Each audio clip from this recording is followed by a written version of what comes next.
Hello ವೀಕ್ಷಕರೇ, ಏನು recipe share ಮಾಡ್ತಾ ಇದ್ದೀನಿ ಅಂತ ನೋಡ್ತಾ ಇದ್ದೀರಾ? ಇವತ್ತು ನಾನು ಶೇರ್ ಮಾಡ್ತಿರೋ ರೆಸಿಪಿ ಬ್ರೆಡ್ ಸ್ಯಾಂಡ್ವಿಚ್. ಇದರಲ್ಲಿ ಏನು ಸ್ಪೆಷಾಲಿಟಿ ಅಂದರೆ ನಾನು ಇದನ್ನು ಏರ್ ಫ್ರೈಯರ್ ಯೂಸ್ ಮಾಡಿಕೊಂಡು ಮಾಡ್ತಾ ಇದ್ದೀನಿ. ನಾನಿಲ್ಲಿ ಫಸ್ಟು ಒಂದು ಪ್ಯಾನ್ ತೊಗೊಂಡಿದ್ದೀನಿ. ಇದಕ್ಕೆ 1 ಟೀ ಸ್ಪೂನ್ ಆಗೋಷ್ಟು ಎಣ್ಣೆನ ಹಾಕ್ಕೊಂಡಿದ್ದೀನಿ. ಎಣ್ಣೆ ಸ್ವಲ್ಪ ಬಿಸಿ ಆಗಬೇಕು. ಎಣ್ಣೆ ಬಿಸಿ ಆದಮೇಲೆ ನಾನು ಇದಕ್ಕೆ ಮಸಾಲೆಗಳನ್ನ ಹಾಕೋತಾ ಇದ್ದೀನಿ. ಇಲ್ಲಿ ನಾನು ಒಂದು 1/4 ಟೀ ಸ್ಪೂನಷ್ಟು ಅರಿಶಿನ ಪುಡಿ ಹಾಕಿದ್ದೀನಿ. ಇದ್ರ ಜೊತೆಗೆ ಒಂದು 1/4 ಟೀ ಸ್ಪೂನಷ್ಟು ಕಾಶ್ಮೀರಿ ರೆಡ್ ಚಿಲ್ಲಿ ಪೌಡರ್ ಹಾಕಿದ್ದೀನಿ.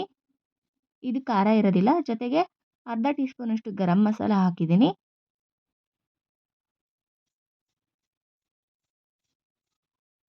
ಒಂದು ಟೀ ಸ್ಪೂನಷ್ಟು ಮಾಮೂಲಿ ಚಿಲ್ಲಿ ಪೌಡರ್ ಹಾಕಿದ್ದೀನಿ, ಅಂದರೆ ಖಾರ ಮೆಣಸಿನ ಪುಡಿ ಹಾಕಿದ್ದೀನಿ. ಉರಿ ಕಮ್ಮಿ ಇರಬೇಕು, ಇಲ್ಲಾಂದರೆ ಮಸಾಲೆ ಸೀದೋಗುತ್ತೆ. ಈಗ ಇದನ್ನು ಸ್ವಲ್ಪ ಎಣ್ಣೆಯಲ್ಲಿ ಫ್ರೈ ಮಾಡ್ಕೊಳ್ಳೋಣ. ಫ್ರೈ ಮಾಡ್ಕೊಂಡ್ಮೇಲೆ ನಾನಿಲ್ಲಿ 3 ಆಲೂಗೆಡ್ಡೆನ ಬಾಯ್ಲ್ ಮಾಡಿ ಸಿಪ್ಪೆ ತೆಗೆದ್ಬಿಟ್ಟು ಸ್ಮ್ಯಾಶ್ ಮಾಡಿ ಹಾಕೊತಾ ಇದ್ದೀನಿ. ಆಲೂಗೆಡ್ಡೆನ ಮಸಾಲೆ ಜೊತೆ ಚೆನ್ನಾಗಿ ಮಿಕ್ಸ್ ಮಾಡ್ಕೊಳ್ಳೋಣ.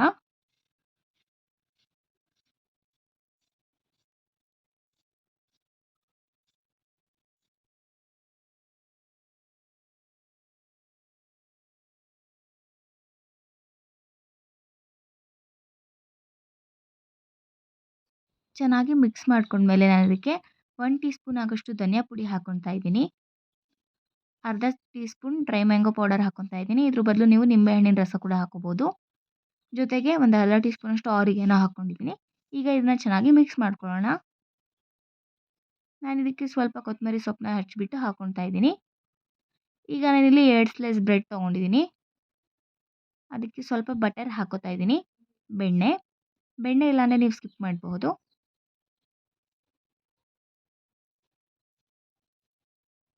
ಸ್ವಲ್ಪ ಇದಕ್ಕೆ ಟೊಮ್ಯಾಟೊ ಕೆಚಪ್ ಕೂಡ ಹಾಕೋತಾ ಇದ್ದೀನಿ ನಾನು.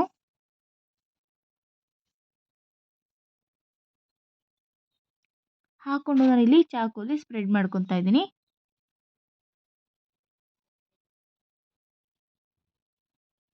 ನೋಡಿ, ನಾನು 2 ಬ್ರೆಡ್ನ ಇದೇ ಥರ ರೆಡಿ ಮಾಡ್ಕೊಂಡಿದ್ದೀನಿ.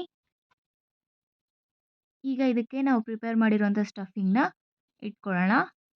ನೋಡಿ, ಆಲೂಗಡ್ಡೆ ಮಸಾಲ ಪ್ರಿಪೇರ್ ಮಾಡಿದ್ವಲ್ಲ, ಅದನ್ನು ನಾನು ಈ ರೀತಿ ಬ್ರೆಡ್ ಮೇಲೆ ಹಾಕೋತಾ ಇದ್ದೀನಿ.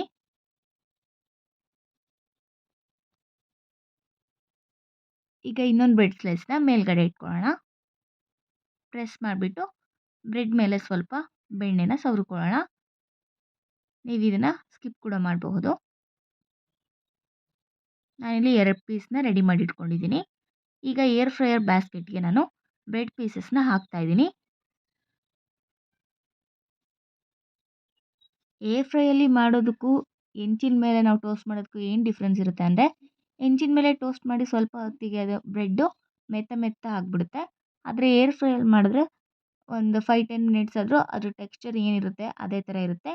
ನೋಡಿ, ಬ್ಯಾಸ್ಕೆಟ್ನ ಇನ್ಸರ್ಟ್ ಮಾಡ್ಕೊಳ್ಳೋಣ. ನಾನಿಲ್ಲಿ ಹಾಟ್ ಸ್ಟಾರ್ ಏರ್ ಫ್ರೈಯರ್ನ ಯೂಸ್ ಮಾಡ್ತಾ ಇದ್ದೀನಿ. ಈಗ ನಾವು ಟೆಂಪ್ರೇಚರ್ ಸೆಟ್ ಮಾಡ್ಕೊಳ್ಳೋಣ. 200 ಡಿಗ್ರಿ ಸೆಲ್ಸಿಯಸ್ ಅಷ್ಟೇ ಇರಲಿ.